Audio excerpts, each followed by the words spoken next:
Hi, everybody. Dan Illman, Mike Beer. The feature race at Saratoga on Saturday is the Alabama. Let's throw up the field. 3-year-old fillies going 1.25 miles. It's a grade 1, and Malathaat is looking for revenge against Maracuja. What an interesting race the Coaching Club American Oaks was from a tactical standpoint, Mike. A lot of moving parts from a jockey standpoint.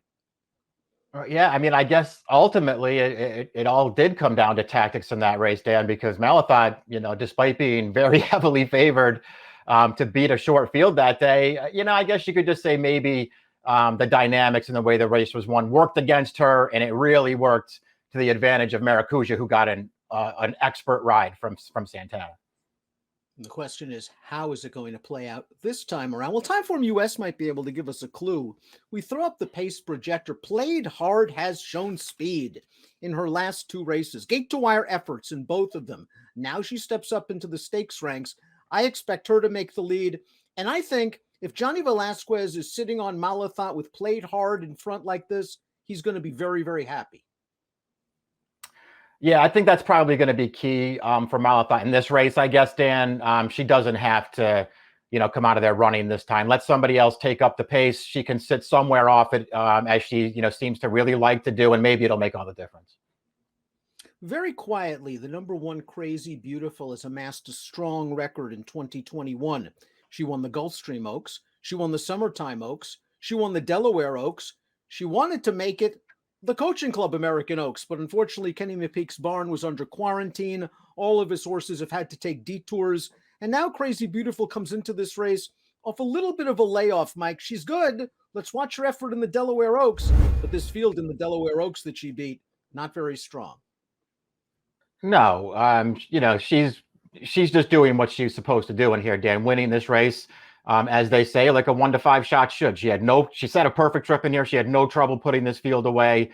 She wins as she pleases through the stretch. I like the fact, Dan, that McPeak, even though he missed the CCA Oaks where he wanted to run, I like that he's given this filly a couple of confidence boosters in her last 2 starts, just to sort of get her back on track. I personally think when you go back and watch the Kentucky Oaks, and she was no factor in there, she didn't get a great trip in that race. Bumped right after the start, got shuffled all the way back out of position in there. To me, she was never in a spot where she was going to be able to contend in there. And maybe she just wasn't good enough anyway, but I'll give her a pass for that race and see if she can do better in here. Will Secret took one of the paths of least resistance to the Kentucky Oaks, the Oaklawn path this winter, winning the Martha Washington, winning the Grade 3 Honeybee over weaker competition. No match for Malathaat in the Ashland or the Kentucky Oaks, although in the Kentucky Oaks, I thought she ran a sneaky good race. It looked like she was traveling really nicely on the second turn in between horses. She got out with a look, and then she couldn't go with Malathaat in search results, while game to hold off Clariere for third. What happened last time out? That was a disaster. I don't know. I mean, to me, that makes it, hard her to take her if you wanted to take her in this race, although she's still going to be a price. I don't know what to say about her Indiana Oaks. That was not a good performance at a short price. I mean, the horse that won the race, who might be pretty good, Dan, totally blew the break in there and still managed to beat this horse who did no running at all. I don't know. Maybe she just needed it and she'll bounce way back here with a better effort. But I don't even know if the Indiana Oaks is the problem. I mean, her 2 races against Malathaat in the spring were good. But she had no excuses in there and just wasn't quite good enough. Clariere, the number 3, I'm not sure what to think about her, Mike. I'm not sure whether A, I'm getting tired of her act, or B, I can make excuses for some of her races. I mean, you can look at the Mother Goose and you can say she lost all-star a chance at the start. When she stumbled, Yeah, there was no pace. She went outside and she was running at the end. And then last time out in the Coaching Club, Irad tried to win the race. He sensed that the pace was slow. He rushed up to go after Malathaat and he got shooed away. I'm not sure about 1.25 miles, but I have a feeling if the price is right, you could use her. I definitely agree with that. I mean, I personally am someone who doesn't think that more distance is a benefit to this filly. We'll see if I'm right or wrong about that. I'm still not sure. I just don't really like her quite as much going longer. But listen, I mean, I feel like if you're somebody who was on her for her, last few starts, you probably might want to stick with her one more time. I mean, you mentioned the excuse she had in the Mother Goose. I think she was best that day, just happened not to win. And, listen, I get what Irad was doing last time. I mean, he was trying to win that race and he went early and he paid the price for it. So, I mean, maybe she's dirtied up then. I don't think she is, but maybe she is.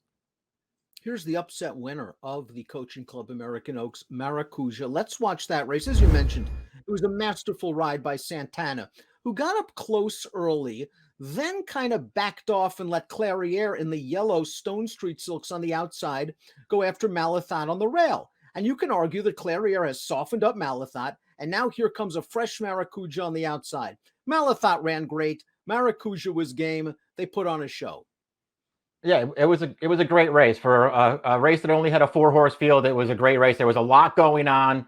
And it was just pretty much, as far as I'm concerned, it was just pretty much textbook from Santana, Dan. He came out of there running just to make sure that Malathaat, who we knew was going to go from the rail, he just made sure that she ran a little bit around that first turn. And as soon as Clariere moved up, he took back and he set a perfect trip in that race, and he was able to wear her down at the end, taking nothing away from Maracuja. She feels like she's getting better with every race. For a trainer who's, really sending out nothing but live horses right now, I think she's dangerous right back. Trainer Phil Bauer's horses have been live at Saratoga, including Played Hard. Let's watch her first start against winners after winning a maiden race very impressively at Churchill Downs. And she took no prisoners going a mile and an eighth. She went right to the front, Mike. She scoots away. She wins by about 5. Now she's a little bit light on the figures. She's also lightly raced where it's possible we haven't seen her best. Is there a situation where she can just steal away and Maracuja and Malathaat and all the others are eyeballing each other and Played Hard is gone? Yeah, I mean, listen, she wouldn't be the first horse who, just sort of got dismissed on the front end and then forgot to stop. We'll see if she can do it. I personally think she has some talent and still has some more upside as well. Her last 2 races, I think, are both good. They're soft trips, but, she ran well both times. Did defeat a horse in Ice Princess in that last one there. Danner did come back to win pretty easily, going 9 furlongs at Saratoga on Thursday. So, she has some things going for her. It's just going to be really hard for her to wire this field. We saw Malathaat taste defeat for the first time in the Coaching Club American Oaks. Do you feel that her aura of invincibility has been lessened somewhat by that race? Or are you saying, hey, she might have run the best race anyway, and she is tons the horse to beat? I think both. I think I'd look at her both ways. Then the aura of invincibility, I guess, if you thought that she had that, maybe that's gone a little bit. Because listen, at the end of the day, did she run the best race in the CCA Oaks and wind up finishing second?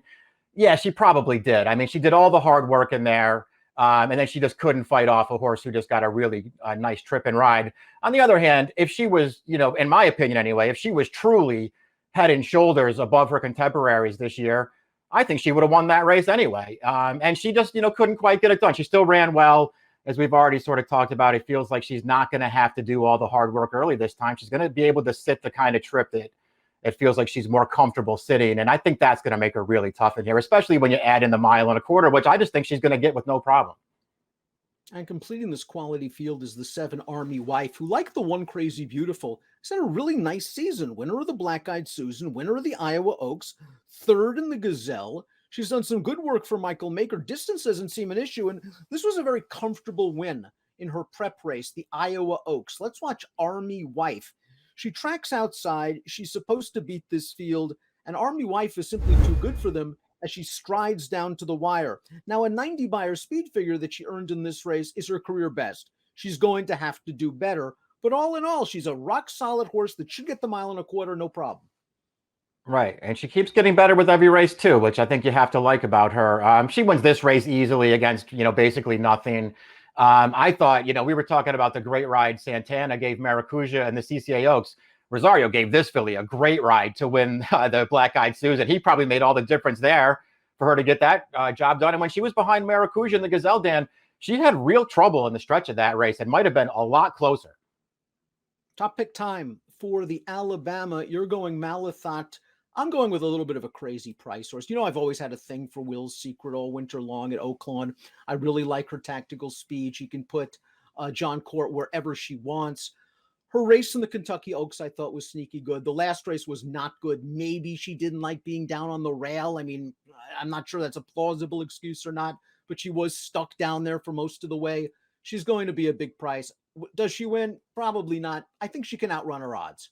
2, 4, 6, 7 for me. You're going Malathaat, and you're really interested in Crazy Beautiful.